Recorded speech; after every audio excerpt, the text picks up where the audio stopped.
don't know that your spouse has ADHD and you don't know what ADHD is, trying to explain it, it's just so, it's exhausting.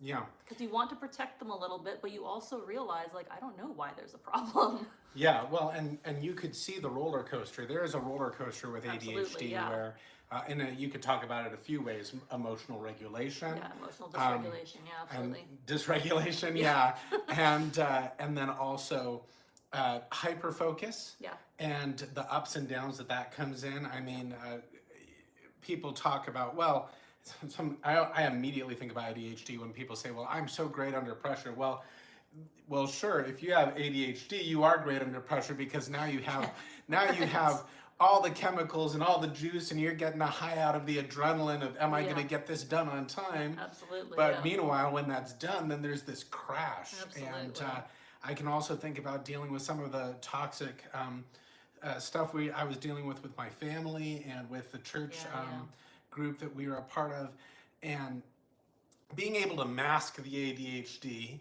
and perform under pressure and do what needs to be done at a conference or at church, but then coming home afterward and just cratering.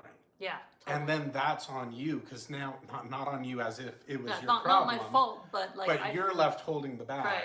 You're completely unable to do anything because you're totally worn out. And we had small children. And so he's just on the couch, like, completely and utterly exhausted, and we still have small children to care for, and he's been gone. So dealing with that becomes a real challenge. So then there's this whole need to be able to figure out what is healthy, what is balanced, what is sustainable.